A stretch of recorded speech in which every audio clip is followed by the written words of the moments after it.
बच्चों हम पढ़ रहे थे फंक्शन रिलेटेड क्वेश्चन प्रैक्टिस करते हैं। पहला क्वेश्चन मैंने आपकी एनसीईआरटी का एग्जाम्पल लिया।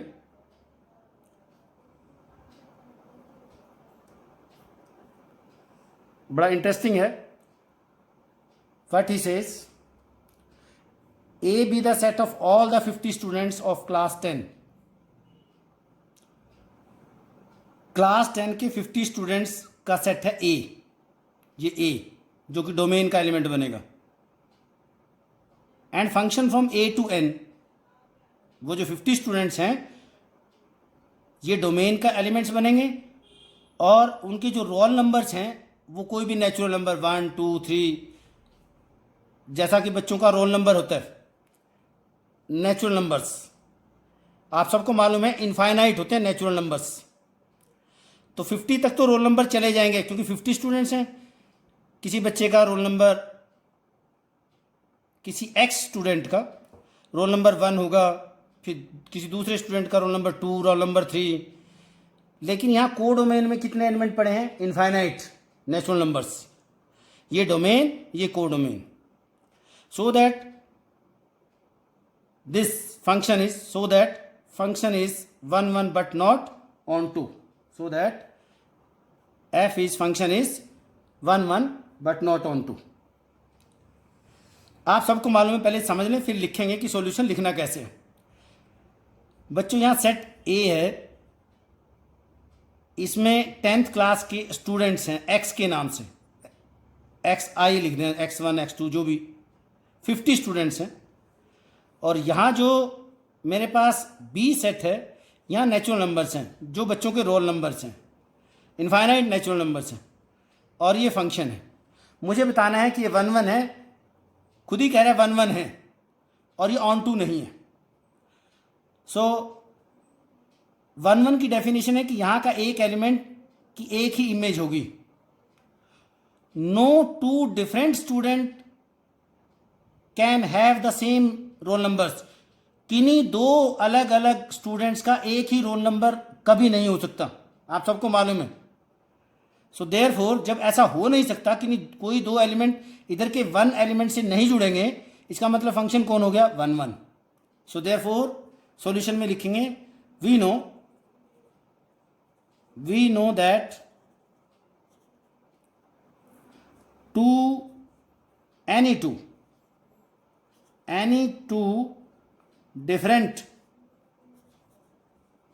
any two different student of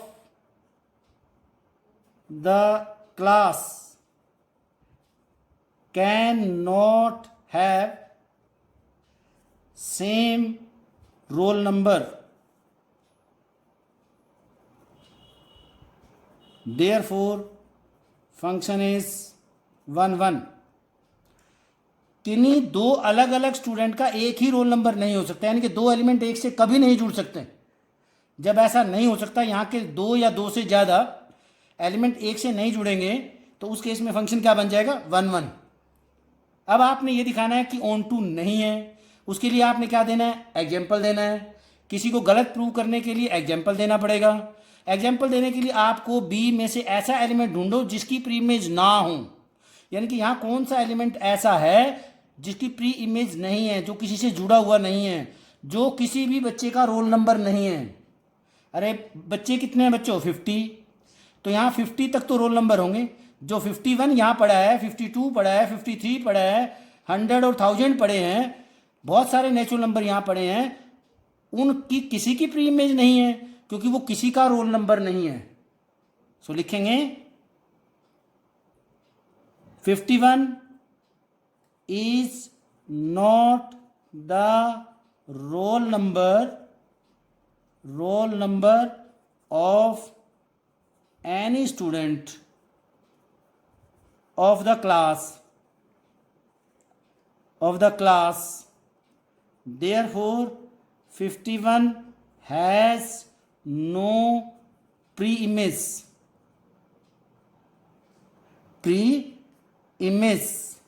element in set A, therefore function is not onto. इतने सिंपल तरीके से, बिल्कुल लैंग्वेज में आपने उसी तरीके से एक्सप्लेन करना है कि जो भी आपका सॉल्यूशन चेक कर रहा है कोई भी टीचर, उसको बहुत अच्छे से समझ आए कि आप क्या कहना चाह रहे हैं। होपफुली आपको समझ आया होगा। और एग्जांपल लेते हैं, फिर और एग्जांपल लेंगे, कुछ क्वेश्चन लेते हैं।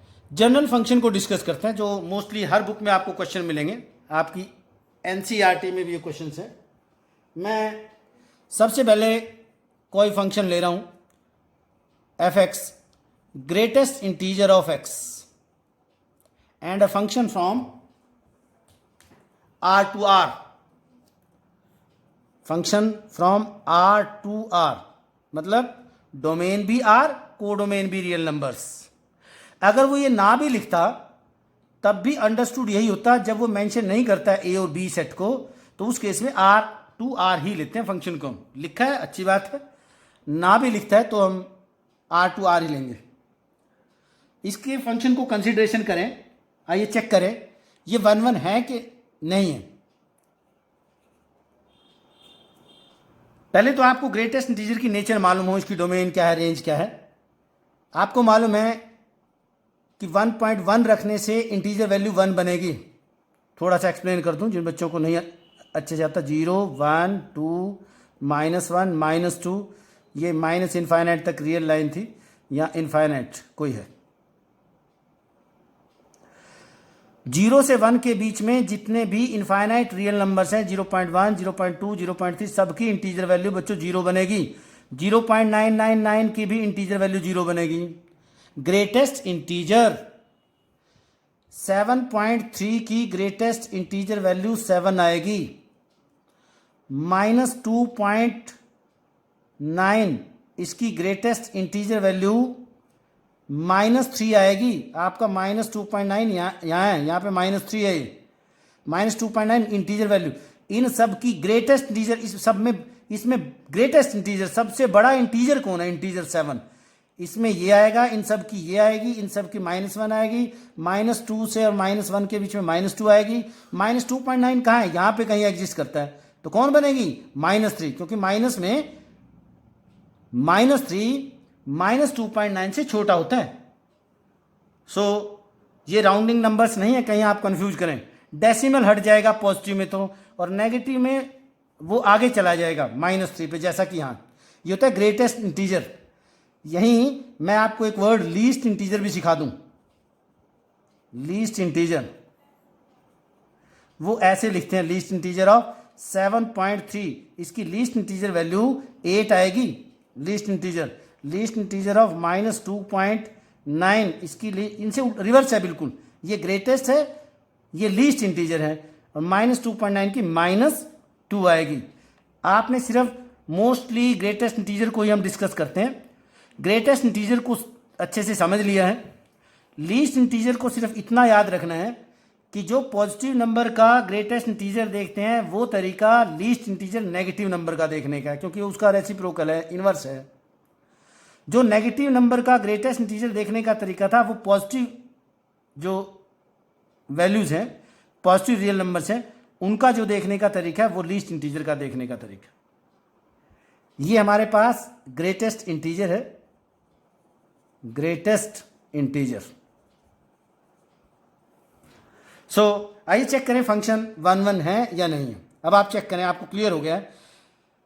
एफ ऑफ 1.3 रखूंगा फंक्शन में तो आंसर कौन आएगा बच्चों, 1। एफ ऑफ 1.9 रखूंगा तो आंसर कौन आएगा, 1। दो अलग अलग एक्स की अलग अलग वैल्यू रखने से एक ही आंसर आ रहा है। So therefore function is not 1 1। Function is not 1 1। जब आपको फंक्शन की नेचर क्लियर है, मालूम है, तो आप सोच के वैल्यू रखना शुरू करेंगे, 1 1.1 2 2.2 2.3 एंड सो ऑन। ऐसी वैल्यू रख के उसके साथ चेक करके देखें क्या दो डिफरेंट वैल्यू रखने से एक ही आंसर आ सकता है कहीं ना कहीं। ऐसे आपने चेक करना है। अगर लगता है कि अलग अलग ही आंसर आएंगे तो उस केस में आप सोच लें कि ये तो 1 1 होगा। फिर उस केस में आप उसकी डेफिनेशन के अकॉर्डिंग प्रूव करें by taking fx1 is equal to fx2, जैसा कि पिछले लेक्चर में भी किया था, आज भी कुछ क्वेश्चन हम करेंगे ऐसे। अब ऑन टू को चेक करें। ऑन टू चेक करने के लिए आपने क्या देखना है? ऑन टू चेक करने के लिए आपने ऐसे देखना है कि यहाँ ये जो फंक्शन है, ये सेट ए है, ये सेट आपका बी है, आपको यहाँ बहुत सारे रियल नंबर्स पड़े हैं, इसकी रेंज में जब इसकी रेंज लेंगे, क्या हर कोई रियल नंबर्स, यहाँ ऐसे रियल नंबर्स पड़े हैं सारे के सारे, जैसे यहाँ 1 भी पड़ा है, 1.2 भी पड़ा है, 1.7 भी पड़ा है, -3.2 भी पड़ा है, बहुत सारे रियल नंबर्स पड़े हैं। क्या सबकी प्री इमेज है? क्या x की वैल्यू, कोई भी x की रियल वैल्यू रखने से 1.2 आंसर आ जाएगा? क्या 1.7 आंसर आ जाएगा? बिल्कुल नहीं आएगा, क्योंकि ग्रेटेस्ट इंटीजर में तो हमेशा ही आंसर कौन आएंगे? इंटीजर आएंगे। इसकी डोमेन तो R है बच्चों, इसकी रेंज इंटीजर्स है। Range of this function is z, integer है। सो हमेशा आंसर इंटीजर आएंगे, तो 1.2 तो कभी नहीं आएगा, फ्रैक्शनल पार्ट कभी नहीं आएगा। So therefore we know that there exist so many real numbers in set B, like 1.2, 2.7, 3.8, -4.6 and so on, which has no pre-image element in set A. Therefore function is not 1 1, not onto. Function is not onto. It is neither 1 1. This implies that function is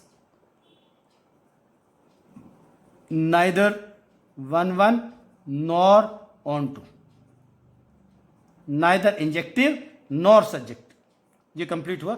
इस तरीके से अगर वो नहीं है, आपने example दे के prove करना है। मैं अलग अलग लैंग्वेज चेंज कर रहा हूँ। इससे पिछले क्वेश्चन में आप एक ही एग्जाम्पल दें, मैंने एक ही एग्जाम्पल दिया था कि 1.2 have no pre image element. आप एक से ज़्यादा लिख दें, एक लिख दें, सफिशियंट है एक को लिखना भी। अगले क्वेश्चन पे चलते हैं। ये था greatest integer, it is neither 1 1 nor onto. अगला क्वेश्चन लेते हैं हम, अब की बार लेंगे मॉडुलस फंक्शन को कंसीडर करते हैं। Let's take another example.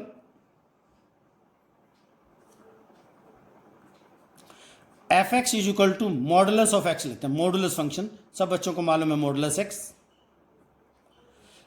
क्या डोमेन क्या है? x, वैसे अंडरस्टैंडिंग के लिए हम बात कर रहे हैं। डोमेन R है, कोई भी रियल वैल्यू रख दें, पर रेंज क्या है? रेंज वैल्यू रखने से आंसर कैसे कैसे आएंगे मॉडुलस में? पॉजिटिव रियल नंबर्स आएंगे। आर पॉजिटिव, नेगेटिव कभी आंसर नहीं आएगा, क्योंकि मॉडुलस उसको क्या बना देते हैं? पॉजिटिव बना देते हैं। और फंक्शन अगर गिवन है R टू R, इस तरीके से फंक्शन गिवन है, function from R to R, नहीं भी गिवन है तब भी हमने यही कंसीडर करना है, हम इसका सबसेट नहीं लेंगे। आइए चेक करें मॉडुलस फंक्शन को। क्या ये 1 1 ऑन टू है? दिमाग में सोचना शुरू करें, पिक्चर बनाएं कि क्या हर एक एलिमेंट की अलग अलग ही इमेज आएंगी, या दो वैल्यूज रखने से एक ही आंसर आ सकता है? आ सकता है। आपको मालूम है पॉजिटिव बनाता है बच्चों। एफ ऑफ, अगर मैं 1 रखूंगा, एफ ऑफ 1 रखूंगा तो 1 रखने से आंसर कौन आएगा? 1। और एफ ऑफ -1 रखूंगा तो आंसर क्या आएगा? तब भी 1। इसका क्या मतलब हो गया? आपने फंक्शन में 1 रखा तब भी इमेज एलिमेंट कौन आया? 1। -1 रखा तब भी कौन आ गया? 1। तो दो अलग अलग डिफरेंट एलिमेंट्स रखने से एक ही इमेज एलिमेंट आ गया। Therefore function is not 1 1।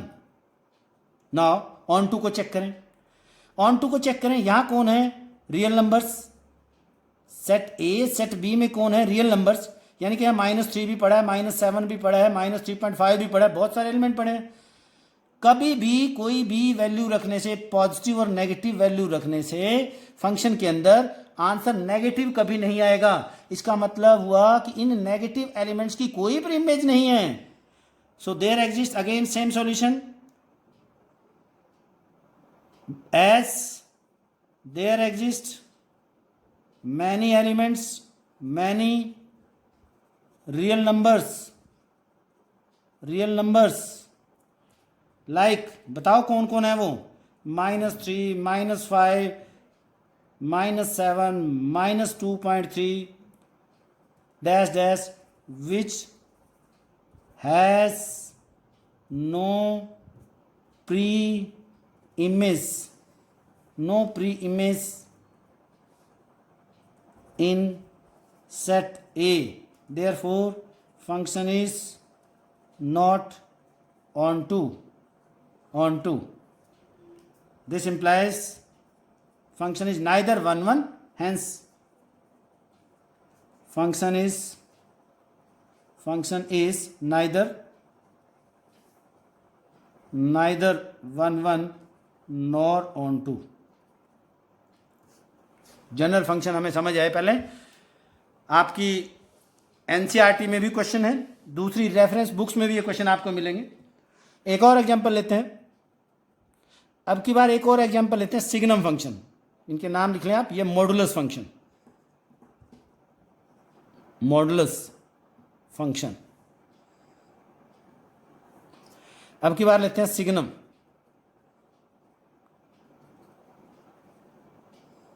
Signum function को डिस्कस करेंगे। क्या होता है signum function? F x is equal to, it is 1 if x is greater than 0. It is 0 if x is equal to 0, and it is -1 if x is less than 0. क्या मतलब हुआ? इसको एक और तरीके से भी लिखते हैं, you can also write it as mod x upon x, ऐसे भी लिखते हैं इसको। If x is not equal to 0 and 0 if x is equal to 0, ऐसे भी लिखा जा सकता है। आप इसको x अपॉन मोड x भी लिख सकते हैं, और x अपॉन मोड x भी लिखा जा सकता है। ऐसे लिखें, दोनों का सेम मीनिंग है। क्या मतलब हुआ, आप समझने की कोशिश करें। मान लो नॉट इक्वल टू 0 में मैंने 2 रखा, 2 अपॉन 2 तो आंसर कौन आएगा 1। मैंने -2 रखा, -2 नेगेटिव रखा, -2 का मोड क्या बन गया, +2 अपॉन -2, नीचे माइनस रह गया, ऊपर प्लस बन गया, तो कौन आ गया -1। क्योंकि जो वैल्यू ऊपर रखोगे वही नीचे रखोगे, नेगेटिव रखोगे नीचे नेगेटिव रह जाएगा तो -1 आंसर आएगा। अगर 0 रखोगे, ये डिफाइंड नहीं है, इसलिए अलग से लिखा है कि 0 पे 0 इसमें नहीं रखना है। 0 अपॉन 0 इनडिटर्मिनेट फॉर्म होती है, इसलिए आपने नहीं रखना है। तो उस केस में क्या कहता है, 0 रखने पे तो आंसर को 0 लेना है। सो दोनों का सेम मीनिंग है। सिग्नम फंक्शन ये ऐसे रिप्रेजेंट करें और ऐसे इस तरीके से रिप्रेजेंट करें, ये सिग्नम फंक्शन की डेफिनेशन है। अगर बात करें सिग्नम फंक्शन, अगर उसने लिखा है क्वेश्चन में, आपके क्वेश्चन में मेंशन है कि function from R to R है, तो आपने लेना है, और कोई सबसेट गिवन है तो उस तरीके से लेना है। कुछ भी नहीं गिवन है तो आपने फिर R टू R तो कंसीडर करना है। हम भी जनरल डिस्कशन करते हैं, रियल टू रियल, डोमेन कौन है रियल, को डोमेन कौन है रियल, जनरल डिस्कशन करते हैं। सबसेट पे तो बात हो ही जाएगी। इसका मतलब मैं, इसकी डोमेन बनी R, ये डोमेन बनी, इसमें कोई चेंज नहीं होता, यहाँ जो लिखा होता है वही डोमेन है। ये सेट A है, ये सेट B है, ये डोमेन के एलिमेंट हैं, ये सारे B के एलिमेंट हैं, को डोमेन के एलिमेंट हैं। उनमें से कुछ एलिमेंट रेंज के बन जाएंगे। इसका मतलब आप कोई भी पॉजिटिव वैल्यू रखते हो, 1 2 3 2000 290 2020, तो आंसर 1 आएगा, क्योंकि आपने ऊपर नीचे रखना है तो आंसर 1 आएगा। यहां से ऐसे रीड करते हैं। 0 रखने पे आंसर 0 आएगा, यानी कि 0 डोमेन की वैल्यू रखी तो रेंज भी 0 आई। 1 रखने से भी 1 आया, 7 रखने से भी 1 ही आया। तो आप अपने माइंड में इसके सॉल्यूशन की अब पिक्चर बनाएं कि पिक्चर क्या बन रही है, अपने आप पता चल जाएगा क्लियरली आपको। अगर आपको फंक्शन का कॉन्सेप्ट क्लियर है, किसी सिग्नम फंक्शन ये जो लिखा है इसका मीनिंग क्या है, तो आपको अपने आप क्लियर है। वो कह रहा है 1 रखने से भी कौन आता है 1, 2 रखने से भी कौन आता है फिर भी 1, सॉरी उसी से डिफाइन करना चाहिए, मुझे अलग से नहीं लिखना चाहिए। ठीक है, यहाँ पे 0 लिख लूँ, और 0 रखने से क्या आता है 0। ठीक है, -1 रखने से कौन आएगा -1, -7 रखने से भी कौन आएगा -7, अगर रखूँ तब भी कौन आएगा ये। अब आप देख रहे हो अब आप यहीं से देख लो कि क्या ये 1 1 दिख रहा है। अगर हमें फंक्शन की डेफिनेशन और कॉन्सेप्ट क्लियर है तो हमें कोई दिक्कत नहीं होगी कि 1 1 और ऑन टू चेक करना है। कभी बच्चे ये सोचें कि ऐसे कैसे पता चलता है या प्रैक्टिस से ही पता चलेगा। देखो प्रैक्टिस तो मैथमेटिक्स होता ही है, फिर भी थोड़ा सा आइडिया यहीं से लें कि फंक्शन है क्या, क्या क्या वैल्यू रखने से डोमेन की क्या क्या वैल्यू रखनी है और क्या क्या आंसर आएंगे, रेंज क्या क्या आएंगे। इसी से हमें क्लियर हो जाएगा कि फंक्शन 1 1 और ऑन टू में से दोनों हैं या कोई एक है या कोई भी नहीं है। अब आपको क्लियर हो गया है कि ये 1 1 तो नहीं है, तो लिख दो एग्जाम्पल। 1 रखने से कौन आ गया 1, f(2) रखने से भी कौन आएगा 1। देयरफॉर एक ही एग्जाम्पल मेरे लिए सफिशिएंट है क्योंकि टाइम कम होता है एग्जाम में। Therefore function is not 1 1। Clear हो गया, आगे बढ़ें, ऑन टू की बात करें। अब यहाँ देखें, यहाँ कोडोमेन में तो बहुत एलिमेंट पड़े हैं, यहाँ तो रियल नंबर पड़े हैं सारे के सारे। यहाँ तो 3 भी पड़ा है, -4 भी पड़ा है, 6.2 भी पड़ा है, बहुत सारे एलिमेंट पड़े हैं। यहाँ तो बहुत सारे इनफाइनाइट रियल नंबर्स पड़े हैं। इनकी ये तो कुछ भी रखने से नहीं आए, इसका मतलब इनकी तो कोई प्रीइमेज एलिमेंट नहीं है। दे अगेन सेम लैंग्वेज लिखे हैं, there exist so many elements, like कौन कौन एलिमेंट है वो 3 4 5 dash dash in set B which has no premise, which has no pre-image element in set A. Therefore function is not on to. Again neither 1 1. This implies that function is neither 1 1 nor on to. तो आपने 3 function अभी पढ़े। सबसे पहले हमने greatest integer पढ़ा, that is again neither 1 1 nor onto. फिर हमने मॉडुलस फंक्शन पढ़ा, it is also neither 1 1 nor onto. फिर हमने सिग्नम फंक्शन को पढ़ा, it is also neither 1 1 nor onto. आगे क्वेश्चन लेते हैं और समझ आएगा, और क्वेश्चन लेंगे। अब की बार आपकी एनसीईआरटी का क्वेश्चन लेता हूँ, धीरे धीरे हम थोड़े से कॉम्प्लेक्स क्वेश्चन की तरफ जाएंगे। अभी पहले एनसीईआरटी के सिंपल क्वेश्चन ले रहे हैं, फिर लास्ट में हम ऑब्जेक्टिव क्वेश्चन भी डिस्कस करेंगे। और एक क्वेश्चन आपकी एनसीईआरटी से ही ले लेता हूँ। मैं अब की बार ले रहा हूँ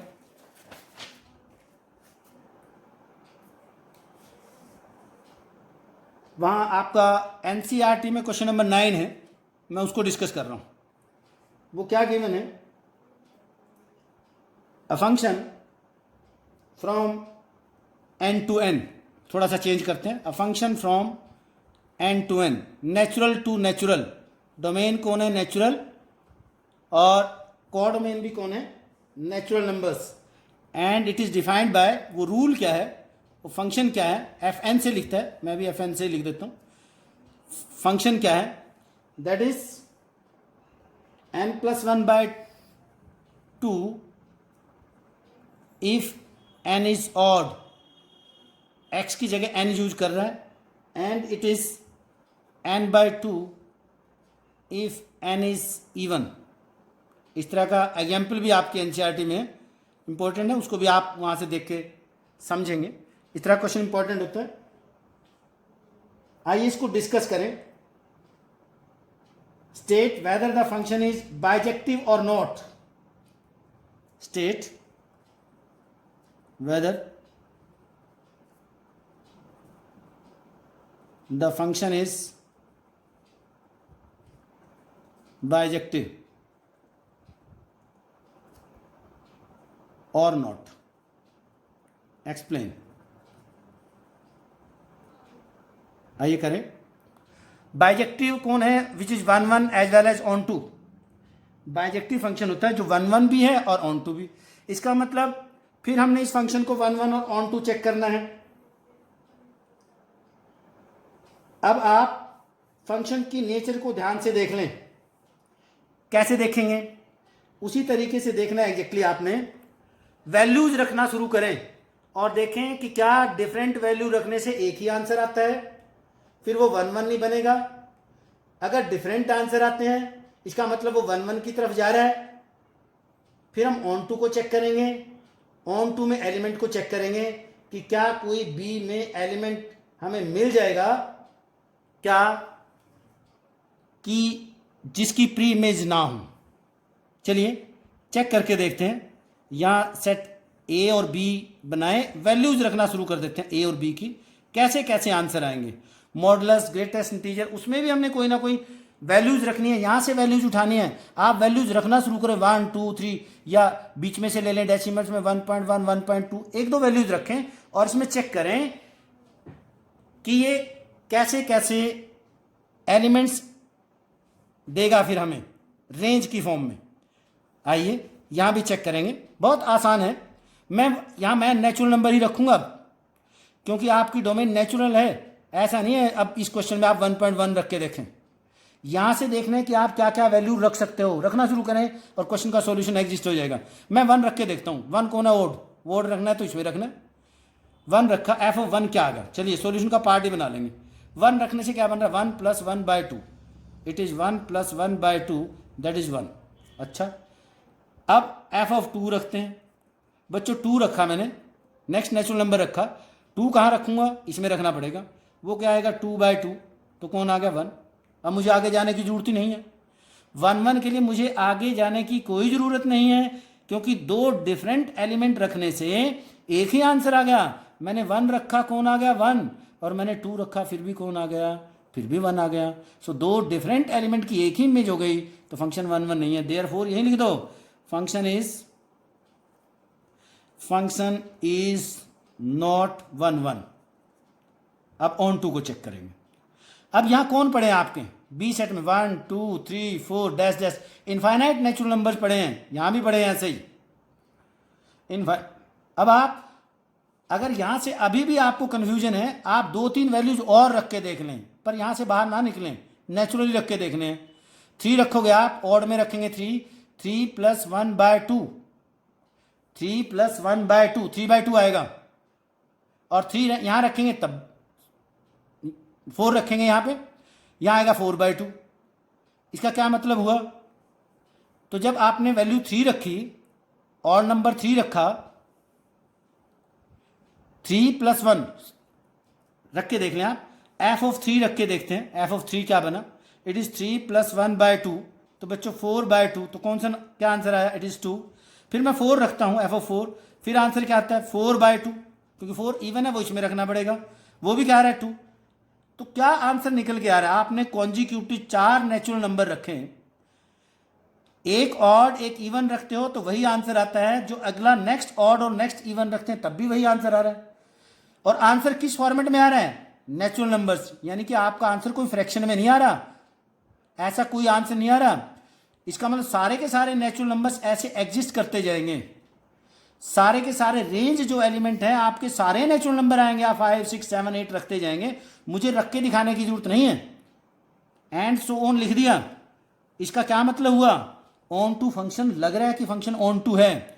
अगर ऑन टू है तो एग्जाम्पल सफिशिएंट नहीं है। अब एग्जाम्पल सफिशिएंट नहीं है तो क्या लिखेंगे? डेफिनेशन लिखेंगे। So therefore hence every element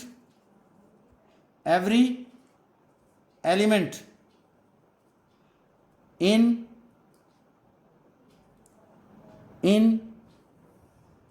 codomain, every element in codomain has pre-image element,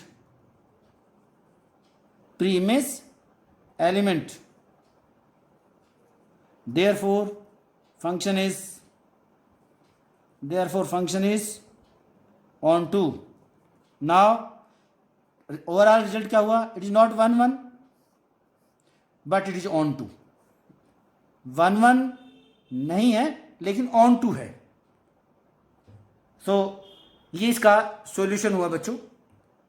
और क्वेश्चन ले लेते हैं। 1 1 एंड ऑन टू फंक्शन, ये आपस में जरूरी नहीं है कि 1 1 नहीं होगा तो ऑन टू नहीं होगा। दोनों इंडिपेंडेंट हैं। हो सकता है अब ये 1 1 नहीं था बट ये ऑन टू हुआ। वैल्यूज रख के ही चेक करना है, उससे हमें जनरल आइडिया मिलेगा कि फंक्शन कैसा हो सकता है। आगे हम जाएं, एक और क्वेश्चन ले लेते हैं। आपका एक और क्वेश्चन ले लेता हूं मैं। मेरे पास एक फंक्शन है f x is equal to, और क्लियर करें,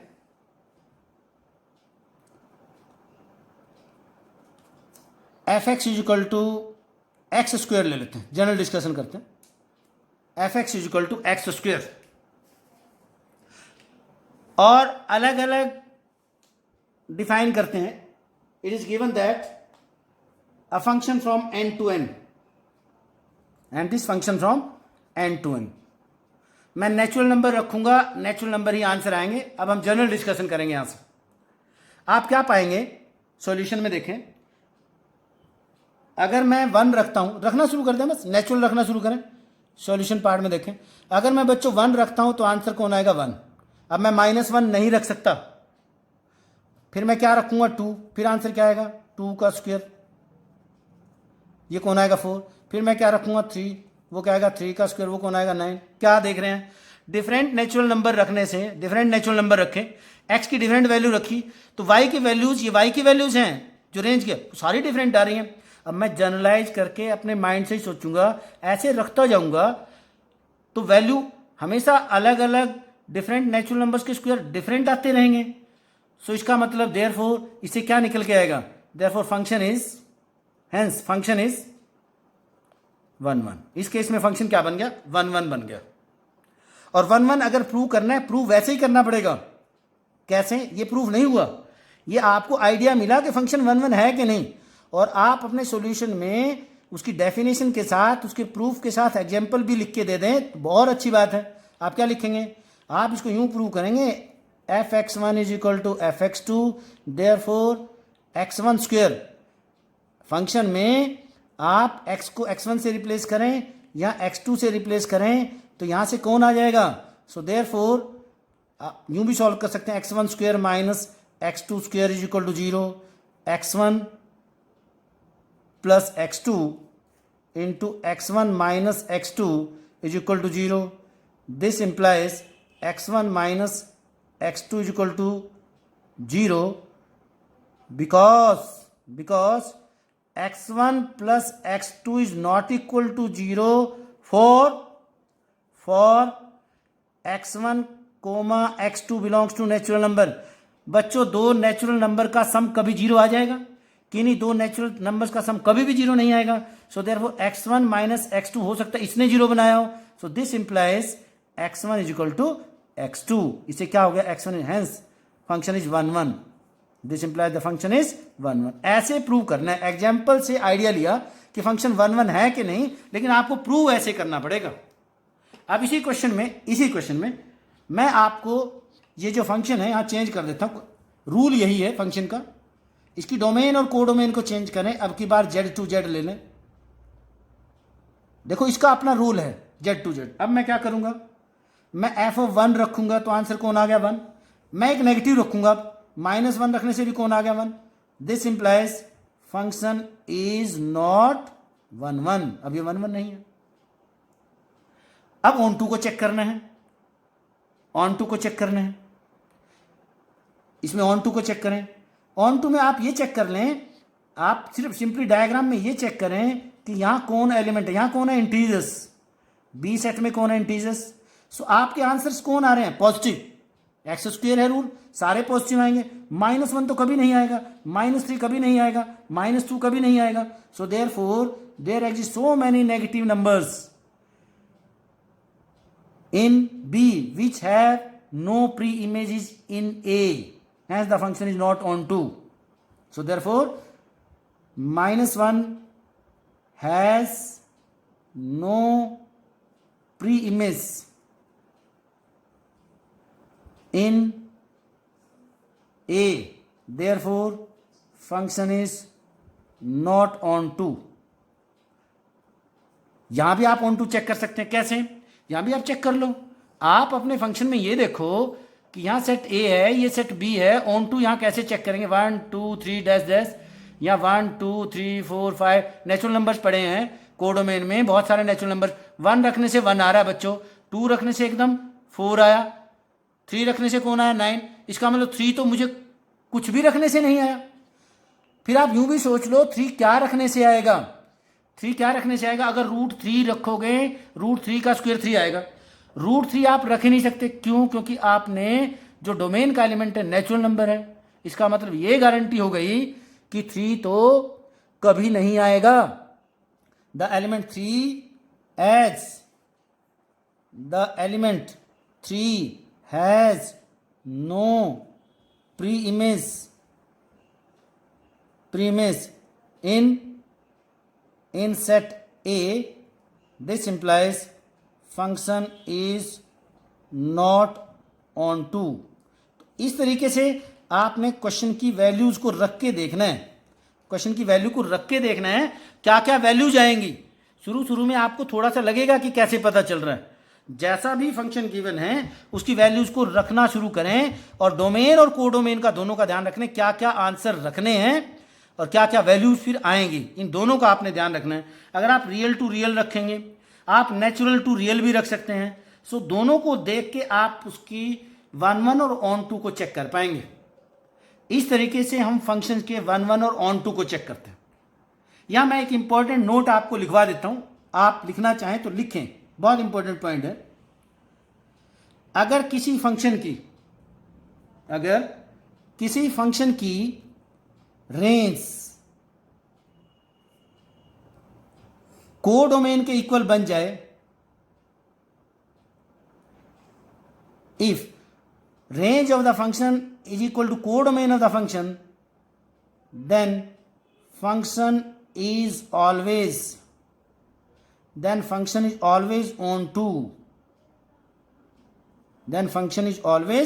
ऑन टू। बहुत इंपॉर्टेंट पॉइंट लिखवाया मैंने।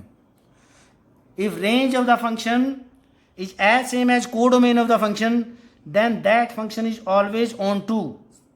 समझने की कोशिश करें कैसे?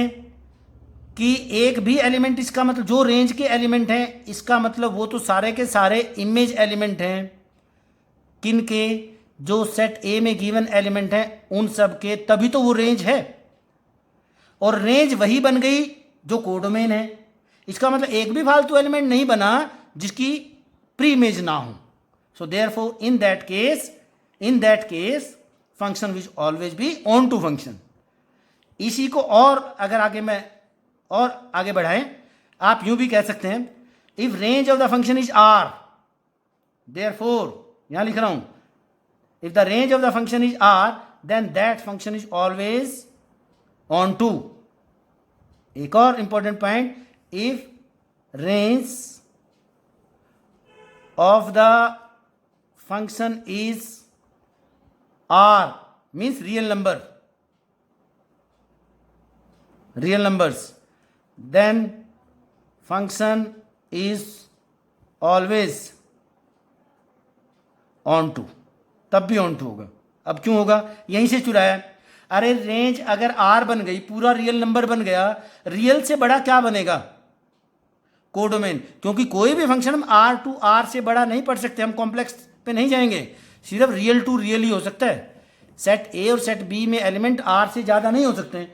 जब रेंज R हो गई तो कोडोमेन उसका सबसेट ही होता है। Range is always the subset of codomain. तो अगर रेंज ही R बन गई, कोडोमेन भी R ही बनेगी। सो उस केस में यहीं से, इसी से चुराया इसको भी, तब भी फंक्शन ऑन टू होगा। इसी केस में कोई भी ऑड डिग्री फंक्शन है, स्ट्रिक्टली इंक्रीजिंग फंक्शन है, सपोज करें ग्राफ है किसी फंक्शन का, स्ट्रिक्टली इंक्रीजिंग फंक्शन है, ये हमेशा फंक्शन 1 1 होता है। इन that case function is always 1 1। Objective में और अच्छे से इन बातों को भी हम डिस्कस करेंगे, पर यहां भी मैंने कुछ बातें आपको बता दी। अगर आप ऐसा प्रूव ना दे पाए, ना कर पाए ऑन टू में, वैसे तो ऑन टू फंक्शन को जानने का तरीका मैंने आपको बता दिया कि वैल्यूज रख के चेक कर लें कोई एलिमेंट तो नहीं बचा है बी में जिसकी प्री इमेज ना हो। फिर आप सिंपली डेफिनेशन लिखें, every element of B has pre image in A, therefore function is onto. बिल्कुल सिंपल सॉल्यूशन, बोर्ड एग्जाम के लिए सीधा सिखा दिया है। इस तरह के कॉन्सेप्ट हम बहुत सारे कॉम्पिटिटिव में यूज करेंगे, पर यहां भी मैंने आपको बता दिया आप इनको भी यूज यहां भी कर सकते हैं आप यहां भी यूज। कोशिश करें आप इसको अवॉइड करें तो अच्छा है। वहीं ऑन टू फंक्शन की डेफिनेशन लिखें तो ज़्यादा अच्छी बात है। 1 का भी मैंने आपको तरीका बताया है कि अगर प्रूव करना है fx1 इक्वल टू fx2 लेके चलना है और आपने दिखाना है x1 equal to x2 then function is 1 अगर वो 1 नहीं है तो एग्जाम्पल देके दिखाना है। फंक्शन ऑन टू नहीं है उसका भी एग्जाम्पल देके दिखाना है कि कौन एलिमेंट बी में पड़ा है जिसकी प्री इमेज नहीं है। और ऑन टू प्रूव करना है तो ये दिखाना है, वो डेफिनेशन लिखनी है, for every element in y there exist some element in x such that f of x is equal to y. So बच्चों इस तरीके से आप क्वेश्चन प्रैक्टिस करेंगे। आगे बढ़ेंगे, हम कंपोजिट फंक्शन को लेंगे नेक्स्ट लेक्चर में और इन्हीं क्वेश्चंस को किसी और तरीके से भी सॉल्व करेंगे, कंटिन्यू रखेंगे। ठीक है बच्चों।